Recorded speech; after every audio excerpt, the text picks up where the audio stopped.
What's up? Today's video is going to be very important and I really need you guys to listen up to what I'm about to say.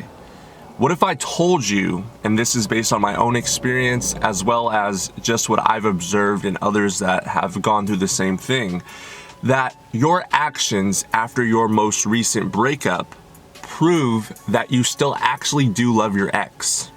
Now, what do I mean by this? It sounds kind of crazy, like this person most likely that broke your heart or left you or cheated on you, in my case, is someone that you would think, I hate this person, right? I wouldn't do anything to basically try to win their love back and show that I actually love them because I'm totally disgusted by them and I want nothing to do with them. But a lot of times, especially when you're new to content like this, or you're new to dating advice or the RP community, what usually happens is when you discover this content, you go down the rabbit hole and basically rewind your life and look back at what were the things that basically led to that breakup and that person breaking your heart, or if you're struggling with dating at all and you've faced constant rejection, why that's the case for you. And a lot of times what you discover is your whole life and the world we live in is basically a lie, and it's a system that's structured to make you lose and be miserable. That's what if you boil down like the core of everything, that's why we call it taking the RP.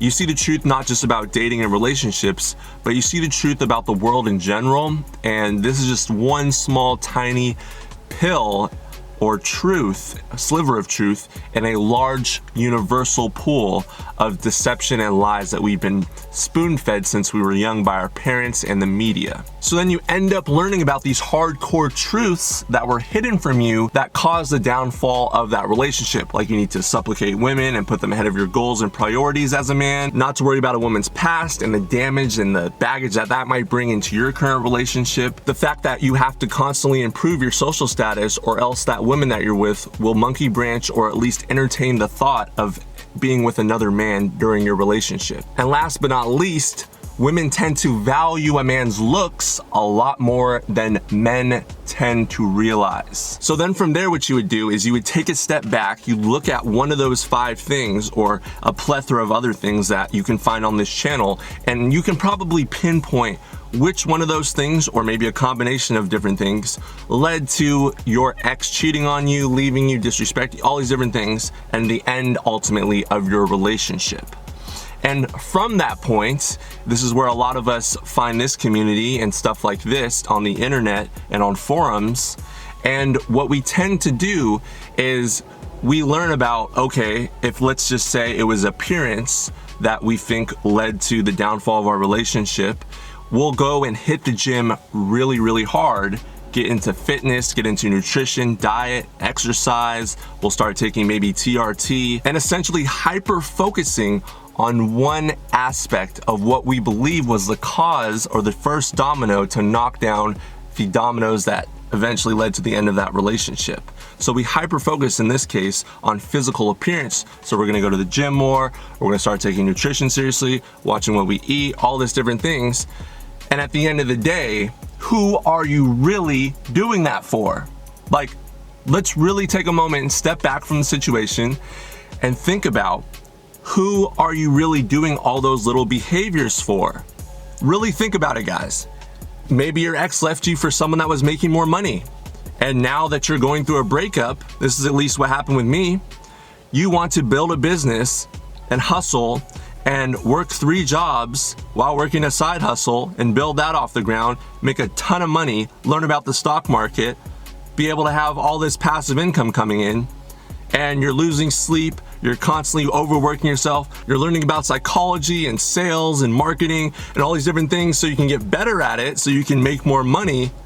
But at the end of the day, who are you really doing that for, right? You're probably doing it subconsciously without even really thinking about it to get back at your ex. And the dark, nasty thing that this revealed to me was that I was doing all these different checklists of things that I felt like sabotaged my prior relationship with this person in order to kind of please the ghost of that person that's no longer in my life. And I wasn't truly, genuinely doing things for myself because my love and validation came from that person. And what you'll realize as you go on this journey, and some of you guys are at different stages after that relationship ended, or however long you've discovered content like this, is that over time your priorities will change for knocking out all those self-improvement goals in order to please the ghost of your ex, to now you're doing that and doing all these things because you truly love yourself and you're content with who you are and where you want to go and evolve into. And you can see that slowly transform people. You know, this is something that all young men have to go through. And I think more and more of us, you know, we deal with a breakup like that and we get caught sort of in the cul-de-sac before the gold mine. And the cul-de-sac before the gold mine is just watching constant like RP rage videos and getting frustrated and bitter and angry and just working out and channeling all that aggression into getting as buff as you can, getting ripped and building this business. And those are all great things. Those can definitely fuel you, but it's kind of dirty fuel. It's not true necessarily self-love. You know, I often caught myself kind of checking my DMs or trying to see if my ex would notice me, or I would like post an accomplishment and I'd see if they're viewing my story, stuff like that, just to see if like they're still keeping tabs on me, instead of me keeping tabs on myself and being content with who I am and then validating my own sense of self, instead of subconsciously trying to people please and love my ex.